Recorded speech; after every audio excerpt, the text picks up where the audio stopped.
안녕하세요. 준입니다. 날씨는 아침부터 좀 덥네요. 휴가가 끝나고 오늘 회사 출근하는데요. 사실 회사 출근하기가 정말 싫은 그런 날입니다. 휴가 때의 그 느슨함도 남아 있지만 제가 요즘 회사 생활하기가 힘든 그런 나날을 보내고 있거든요. 저의 매니저가 갑작스럽게 잘렸습니다. 회사가 매니저가 가지고 있는 인사권을 박탈시켰는데요. 이 매니저가 좀 문제가 좀 있는 사람입니다. 언젠가는 다른 데 가겠구나 했는데 그게 갑작스럽게 인사 조치가 될지는 몰랐어요. 이 매니저하고 같이 일하는 사람들이 너무 힘들어가지고 주변에서 뭐 회사 안 나오는 사람도 있고 멘탈 나가서 병원 다니는 사람도 있고 다른 팀으로 부서 이동한 사람들 등등 뭐 줄줄이 사탕 문제가 좀 일어나고 있습니다. 당한 사람들 이야기 하나하나 영상으로 올리면 떡상할 정도로 진짜 인간 다큐, 인간 극장을 찍고 있는 상황이에요. 그런데 이 인사권 잘린 매니저가 특징이 좀 있더라고요. 이게 한 사람 콕 집어갖고 한 사람만 집중적으로 족치는 그런 경향이 있더라고요. 그 사람이 멘탈 나가서 아웃될 때까지 또는 부서 이동할 때까지 계속 족치는 뭐 이런 성격을 가지고 있더라고요. 그동안 뭐 사람 다 아웃시키더니 요즘은 약간 제가 타겟이 된 것 같기도 하고 좀 상황이 많이 안 좋습니다. 완전히 그냥 주변에 광기를 부리고 있는 상황이거든요. 저는 솔직히 말하면 한동안 좀 참다가 이 새로운 매니저 그리고 매니저의 매니저 한국식으로는 상무급이죠. 이 사람들하고 상담했습니다. 이대로는 저는 더 이상 일 못합니다. 회사를 그만두던지 멘탈 나가서 또다시 쉬던지 지금 상황이 좀 많이 안 좋습니다. 이게 옛날 매니저가 그 직책에서 잘렸는데 이게 권고사직이나 명예퇴직이 아닙니다. 권한만 박탈당한 거거든요. 제가 지금 일본 회사를 다니고 있는데 일본은 회사 쪽 사람 그 비노조원이라고 그래도 정년까지는 이게 보장을 해 주더라고요. 나이 먹었다고 회사 나오지 말라고 권고사직 당하는 이런 경우는 별로 없더라고요. 회사 망하기 직전까지 권고사직을 법적으로 이게 할 수가 없어요. 실제적으로 저는 제 주변에서 권고사직하는 회사는 못 봤고요. 그런데 희망퇴직은 종종 있습니다. 희망퇴직하고 권고사직하고는 좀 많이 다르거든요. 명예퇴직이라고 그래서 명퇴라고 부르면 희망퇴직하고 권고사직하고 이게 그게 그거다라고 생각하시는 분도 있는데요. 이게 좀 실제로 들여다보면 많이 달라요. 최소한 희망퇴직은 본인이 원하지 않으면 퇴직시키지 않습니다. 희망퇴직하면 유로금 명목으로 회사에서 뭐 연봉의 몇백 프로 주고 그러잖아요. 정년 얼마 안 남았으면 오히려 좋다고 말하는 사람도 있더라고요. 권고사직은 본인의 의사와 상관없이 회사에서 그냥 잘리는 겁니다. 어느 순간 나가라고 그러는 게 권고사직이잖아요. 일본 회사들이 안 좋은 점도 많이 있습니다. 잔업도 요즘도 많이 하고 그러는데 일본에서는 권고사직은 이게 제가 있는 제조업 쪽에서는 좀처럼 볼 수 없는 거는 이건 좀 좋은 것 같아요. 그런데 이게 권고사직을 하려고 그러잖아요. 그러면 이게 절차를 밟아야 되는 게 있어요. 일본에서 법적으로 희망퇴직, 의사에 의해서 퇴직하는 희망퇴직 해야 되고 잡 로테이션도 해야 되고 그 전에 임원들이 연봉 삭감하는 거 이런 게 선행이 돼야 됩니다. 이런 걸 하고 나서 권고사직을 실시할 수 있거든요. 그래서 권고사직을 제조업에서는 쉽게 실시할 수가 없습니다. 미국에서는 그 노란 봉투라고 그러는데 권고사직을 하루아침에 이렇게 할 수가 있습니다. 미국하고 일본이 사회 전반적인 시스템이 좀 많이 다르죠? 역으로 본인이 사직하고 싶어요. 회사 일 그만 다니고 싶어. 근데 일본에서는 도중에 회사 그만두는 것도 약간 쉽지가 않아. 이게 미국처럼 쉽게 회사 그만둘 수 있는 게 아니더라고요. 여기저기 뭐 회의 들어가거나 좀 면담 들어가가지고 나 회사 그만두겠다. 회사 쪽에서는 그만두지 말라고 이렇게 붙잡고 이런 일을 하더라고요. 왜냐면 회사에서 그동안 사원들 교육시켜서 이게 좀 일할 수 있을 정도로 키워놨다고 생각을 하거든요. 근데 일반적으로 이제 사원이 그만두면 회사에서 말리는 게 일반적이고 그런데 이제 본인이 끝까지 그만두겠다 그러면 회사에서는 뭐 말리다 뭐 어떻게 할 수 없으니까 다 그만두게 하더라고요. 아무튼 전에 매니저는 매니저에서 잘린 지 이제 2, 3개월 되는데 아직도 같이 일을 합니다. 이런 이상한 동행이 어디 있습니까? 매니저가 아닌 매니저와 같이 일해야 되는 이 상황이 진짜 이해가 안 되지만 일본 사회에서, 저희 회사에서 지금 이러고 있어요. 일반적으로 회사에서 이제 정기 조직 개편 시즌이 있잖아요. 이게 정규 시즌에서 인사 조치를 당한 게 아니라서 이 사람 자리가 다른 부서에도 없어요. 그냥 그 사람 위치가 붕 떠 있어. 완전히 계륵입니다. 어디 뭐 보내지도 못하는 상황이라서 지금 아무튼 같이 일을 해요. 잘린 이 매니저가 매니저 되기 직전에, 승진하기 직전에 저랑 같은 직책에 있었습니다. 예, 각각 다른 프로젝트 책임지고 있는 실무진이었거든요. 물론 저보다 회사 입사 훨씬 빠릅니다. 저는 경력으로 입사했기 때문에 입사 순서는 뭐 한참 늦죠. 이 사람이 매니저 되면서 이 사람이 하던 일을 다른 사람이 들어와서 하다가 1년 만에 도망갔습니다. 1년 만에 못한다고 이게 도망간 거 보고 왜 그런가, 업무 적응 못해서 그런가.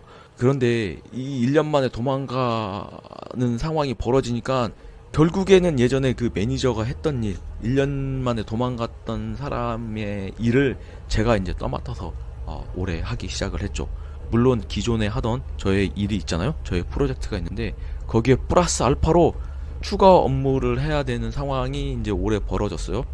제 입장에서는 업무만 그냥 뎁다, 일만 뎁다 늘어난 그런 상황인데, 그런데 제가 업무 인수인계 받고 한 달 만에 1년 만에 도망간 사람 상황을 이해하겠더라고요.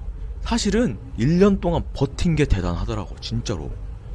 이 매니저가 실무질 때 업무 빵꾸를 낸 게 이게 한두 가지가 아니더라고. 저도 깜짝 놀랐습니다. 업무 빵꾸 낸 걸 감추려고 난리를 피우더라고요. 그것 때문에 하지 않아도 되는 일 있잖아요.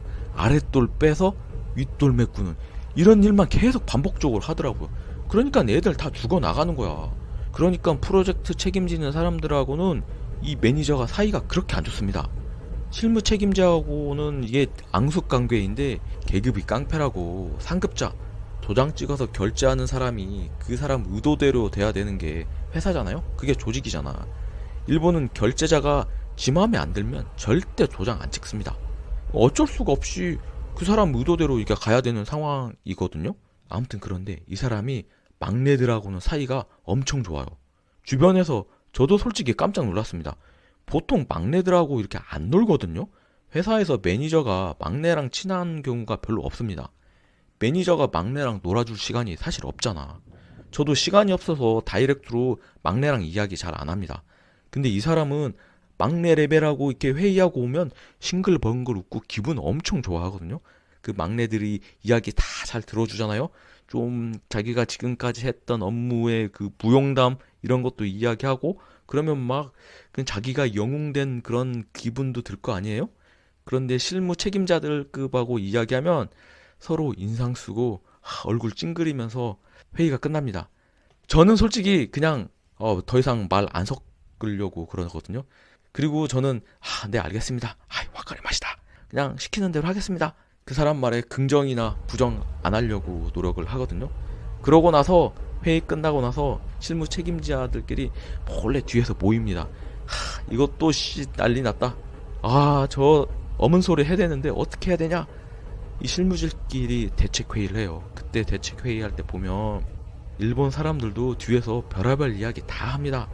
일본 애들도 자기 상사 욕하는 거 보면 욕 겁나 잘해요. 얘들도 욕쟁이들 겁나 많아요. 실무진 뒤에서 막 숨어서 이것도 안 돼 저것도 안 돼 이러지 말고 당신이 가지고 있는 의문사항을 타 부서랑 회의하는데 직접 가서 이야기해보라고. 직접 가서 뭐가 이해가 안 되는지 직접 가서 물어보라고 막 이렇게 저는 데리러 가거든요. 꼬장 부리지 말고 어문소리 하지 말고 궁금한 거 있으면 직접 가서 물어보라고. 저는 아무튼 그렇게 해서 데리러 갑니다. 근데 타 부서하고 회의 자리에서는 본인이 납득이 안 되면 말하라고 이렇게 데리러 갔잖아요. 타 부서랑 회의할 때 데리러 가려고 그러면 이리 빼고 저리 빼고 바쁘다고 막 회의 안 오고 막 이러려고 하거든요. 저는 무조건 데려갑니다. 타 부서랑은 당신이 궁금한 거 직접 물어보라고. 아니 뭐 물어보고 와갖고 대신 물어보고 와갖고 뭐 대답해주면 그게 아닌 것 같다고 어문 소리 하지 말고 저는 무조건 데리러 가요. 근데 문제는 뭐냐? 타 부서랑 회의할 때 꿀먹은 벙어리야. 아무 말도 못해요. 질문도 못해. 돌아와가지고 뒤에서 그때 이거 물어봤어야 되는데 그때 이 질문의 대답은 뭐였지? 또 뒤에서 어문 소리해. 그래놓고 또 뒤에서 이제 실무진들 시켜갖고 물어보게 하는 그런 이상한 사람이에요.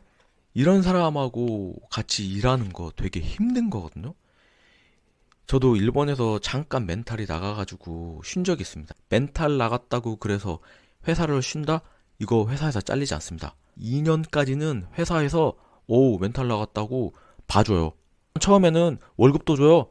월급에서 당연히 100%는 안 주고 어느 정도 깎인 월급으로 주지만 한국식으로 따지면 약간 산업재해처럼 일정 기간 병원에서 치료받고 돌아올 때까지 기다려 줍니다. 고용이 보장되어 있는 건 좀 좋은 점이기 때문에 제가 지금 회사를 그만둘 거냐? 아니면 부서 이동을 신청을 할 거냐? 지금 기로에 서 있었었는데요. 솔직히 말하면 저 부서 이동을 신청을 했습니다. 휴가 가기 전에 부서 이동을 신청을 했고요. 이 사람들이 지금 새로운 매니저가 받아줄지 아니면 임원급들이 받아줄지는 잘 모르겠어요. 지금 하던 일도 있기 때문에 업무를 어느 정도 끝내면 받아줄지 아니면 다른 쪽 부서에서 사람이 모자란다고 그러면 저를 받아줄지도 모르는데 이거는 일본 회사로부터 제가 받을 수 있는 권리이잖아요. 회사 그래 내가 하고 싶은 일이지만 다른 일 있으면 다른 일 찾아보는 것도 괜찮을 것 같아서 다른 쪽으로 지금 알아보고 있는 게 사실입니다. 그것도 안 된다고 그러면 회사를 이직해야 되는 방법도 있겠죠. 회사를 이직하는 건 현재는 제일 우선순위를 낮춰놨고요. 일단은 다른 부서로 이동을 해 보려고 그럽니다. 제일 좋은 건 현재 문제를 일으키고 있는 그 전 매니저가 다른 곳으로 움직이면 되는데 이게 움직일지 어떨지 지금 모르는 상황이기 때문에 저 또한 어느 정도 어필을 해야 되잖아요. 나도 좀 상황이 안 좋아. 이걸 어필을 해야 되기 때문에 부서 이동 신청을 해놨습니다. 저도 더 이상 지금 있는 팀에서는 힘들어서 너무 안 될 것 같고 제가 두려운 건 다시 멘탈이 나가서 회사를 쉬어야 되는 그런 상황이 오는 게 가장 두렵거든요. 인생에 있어서 그리고 제가 지금 생활함에 있어서 가장 많은 시간을 회사 일로 시간을 많이 보내요. 그러면 저는 즐겁게 일을 하고 싶어요. 돈은 둘째치고 즐겁게 일하는 게 저의 목표이고요.